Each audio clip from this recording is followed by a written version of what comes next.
Hi guys and welcome back to my YouTube channel. So this video only for those students who are already completed their syllabus and want to know about exam pattern and answer writing skills. So उसके बारे में बहुत ही अच्छी सी trick लाई हूँ उन बच्चों के लिए जो कि बहुत ही ज़्यादा उन लोग के बोर्ड से पहले बहुत ही ज़्यादा हेल्प करेगी। जो बिगिन पहला paper practice and speed improvement, ये बहुत ही ज़्यादा इंपॉर्टेंट है क्योंकि अगर स्पीड की इम्प्रूवमेंट आप नहीं करोगे तो शायद ऐसा हो सकता है कि एग्ज़ाम में आपकी क्वेश्चन छूट जाए, आप टाइम मैनेज करना ही आपको ना आए उस टाइम। तो अभी से अगर आप फोकस करते हो PYQs पे, जैसे कि बहुत सारे गूगल पे अवेलेबल रहते हैं PDF जो कि पास्ट ईयर क्वेश्चंस होते हैं, तो आप उन्हें उठा के एंड टाइमर 3 आवर्स के लगा के और खुद से सॉल्व करने की कोशिश करो। इससे आपकी स्पीड इम्प्रूवमेंट भी हो जाएगी और पेपर प्रैक्टिस भी हो जाएगी, तो ये बहुत ही ज़्यादा हेल्पफुल रहेगा।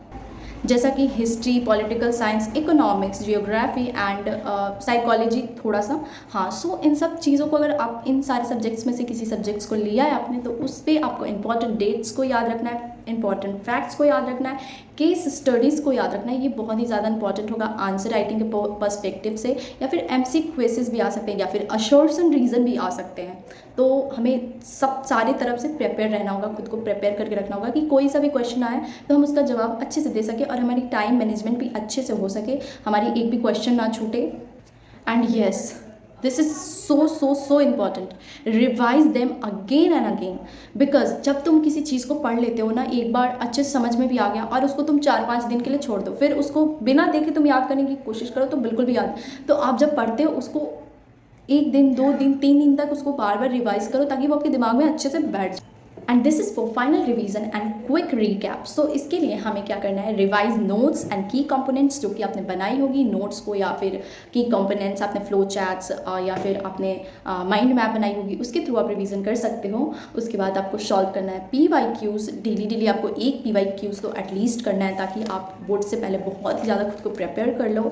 उसके बाद विजिट डिफ़िकल्ट टॉपिक्स, जैसा कि कोई टॉपिक्स होता है जो कि आप पढ़ लेते हो, आप बोलते हो कि मैं लिख लूँगा, लेकिन जब आप लिखने जाते हो तो आपको समझ में नहीं आता कि अरे कैसे था, कहाँ से शुरू करूँ। तो वैसे टॉपिक्स को जिसमें आपको डिफ़िकल्टीज आ रही है, वैसे टॉपिक्स को आप बार बार रिवीजन करो। क्या पता कि वही आ जाए उठ के और आप प्रिपेयर होकर ना गए हो, तो आपको बहुत ही ज़्यादा अफसोस हो जाएगा, राइट। देन उसके बाद हमारा है improve writing speed by attempting 1 long answers पर सब्जेक्ट डेली। तो ये जो है ना, ये जो सारे आइडियाज़ मैं आपको बता रही हूँ ना, एक्चुअली मैंने खुद ये सब कुछ यूटिलाइज़ किया हुआ है। ये सब मैंने अपने पर्सनल एक्सपीरियंस से आपको बता रही हूँ। मेरे एक्चुअली 2024 में मेरी बोर्ड एग्ज़ाम्स हुई थी, तो उस टाइम मैंने कोई ट्यूशन्स, ऑफलाइन ट्यूशन्स नहीं लिए थे, मैंने खुद से सेल्फ स्टडी करी थी।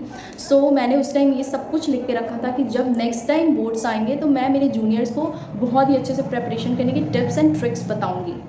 And this is very important. Sleep well and stay positive to reduce anxiety. And yeah, please आप लोग जंक फूड खाना थोड़ा कम कर दो जब तक बोर्ड्स नहीं आ रहे, जैसे कि कुरकुरे, चिप्स, इन सब की वजह से ना थोड़ा सा हेडेक सा होता है। ये सब सही नहीं होता। उस टाइम आप बहुत ही ज़्यादा एनजाइटी में रहोगे कि मेरी एग्ज़ाम्स आने वाली, उस टाइम पे आप जंक फूड्स को लेते हो तो।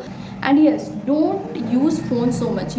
फ़ोन यूज़ करने की वजह से ना हमारा थोड़ा सा डिस्ट्रैक्शन हो जाता है माइंड में, हमें कुछ और चीज़ में मन नहीं लगता, तो फ़ोन से भी थोड़ा दूर ही रहना है। और पर सब्जेक्ट आपको एटलीस्ट 1 आवर, अगर आपकी कैपेसिटी 1 आवर है तो आप पर सब्जेक्ट 1 आवर पढ़ो, और नहीं तो मैक्सिमम आपको 1 आवर 30 मिनट एक चैप्टर को तो देना ही चाहिए ताकि आप अच्छे से हर चीज़ को रिवीजन कर पाओ। So that is it for today. Hopefully ये वीडियो काफ़ी हेल्पफुल रही होगी आप लोगों के लिए। सो बाय बाय।